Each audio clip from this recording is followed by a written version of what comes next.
There's an old saying that markets climb a wall of worry, which would be an appropriate characterization of performance so far this year. Those worries have been centered on a potential recession, and that climb has taken the form of an 18% year-to-date rally in the S&P 500. So we came into 2023 expecting a mild, brief recession to emerge, and the good news is that hasn't happened, as the strength of the consumer has kept a contraction at bay. That does not, however, mean a recession is canceled, as our evaluation of underlying economic trends and signals suggest to us that a slowdown is still a likely outcome. With the economy setting the foundation upon which market performance is built, and with markets likely to remain focused on the recession or no recession debate, here's our take on 4 key questions. First question, given the calls for recession, why hasn't one materialized? Second, is the timetable simply pushed back, or can we avoid a recession altogether? Third, what would a recession look like if one were to materialize? And 4, what are the implications for the financial markets and investors? So let's circle back. Question 1, given the calls for recession, why hasn't one materialized so far this year? Well, it really starts with consumer spending. Consumer spending accounts for 70% of GDP in the US, and that area has been particularly resilient. In fact, in the first quarter of this year, while the economy was growing at a little bit better than 2%, consumer spending was growing at better than 4%. So this has been supported by a very tight, very healthy labor market that's remained significantly stronger than we had anticipated in the first half of 2023. And this includes a half-century low in the unemployment rate, as well as elevated wage growth. Of note, services spending has been the standout as consumers have returned to more normal spending habits following the pandemic. Keep in mind, after the pandemic, a lot of the spending was oriented on goods. We're now seeing that shift back to more normal spending on services. So the second question then, is the timetable simply pushed back, or can we avoid a recession altogether? The resiliency of the economy is most certainly welcome. Nobody's going to complain about a recession not emerging. But a look under the economic hood signals to us that a slowdown is still a likely outcome. The strength in consumer spending has, to a degree, masked weakness in other areas of the economy, most notably manufacturing, business spending, and housing. We think the economy will slow as we move through the back half of the year, driven principally by slower consumer spending. Key employment indicators like initial jobless claims have shown some deterioration. Monthly payroll growth has also slowed, and wage gains are moderating. In addition to that, accumulated household savings, so the amount of savings we have on top of our income, which topped more than $2 trillion following the pandemic, has been drawn down more recently, a little less dry powder for consumers to spend. We don't think consumers will have to go into full hibernation, but as the labor market conditions soften, we think the source of strength for the economy so far in 2023 will lose a bit of steam. We're mindful that the Fed has embarked on a historically aggressive tightening campaign in the last year, raising its policy rate by more than 5% in an effort to quell high inflation. Monetary policy tightening traditionally acts with a lag, taking some time to fully filter its way through the economy.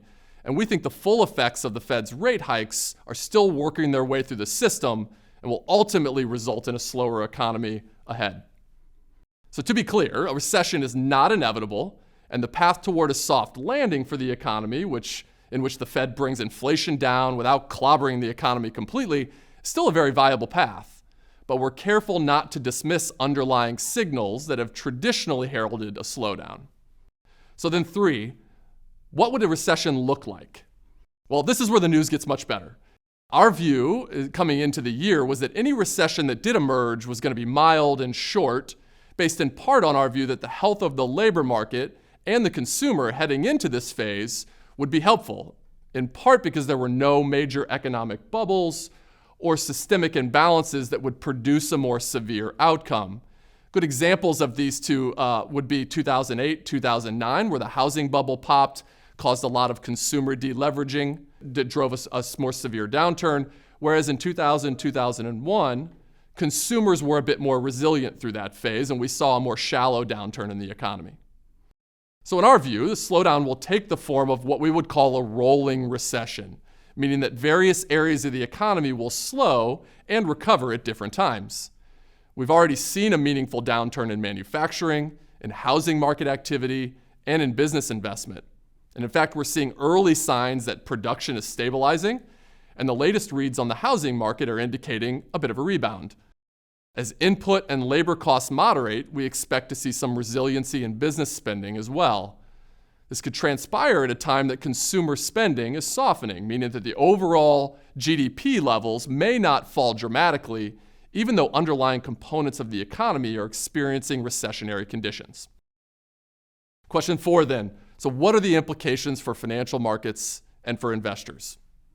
There are reasons for investors to be optimistic about the markets, even as the economy is slowing. It's critical to remember that markets are forward-looking. Historically, stocks, on average, have declined around 30% during recessionary bear markets. We think last year's 26% decline between January and October already anticipated some of this mild recession that we think could take shape. Looking back at bear markets since 1948, each started before a recession occurred, and markets began their recovery before the economy rebounded.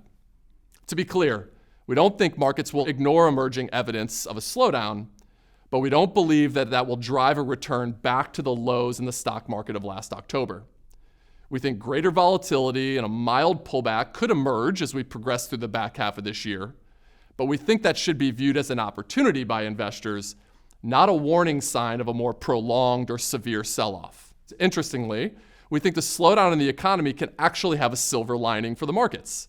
As consumer spending softens, that should help the downward path for inflation and in turn allow the Fed to back away from restrictive interest rate policy.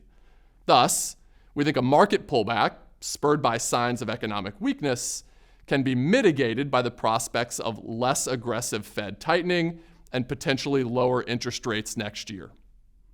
Looking at the comparison between earnings yield on stocks and the yield on bonds, or higher interest rates, we've seen that relationship has trended toward levels very similar to prior stock market recoveries that began in 2009 and in 2018. This is no guarantee that the coast is clear, but we believe that despite the risks of recession, investors can have confidence that a durable bull market will ultimately take shape.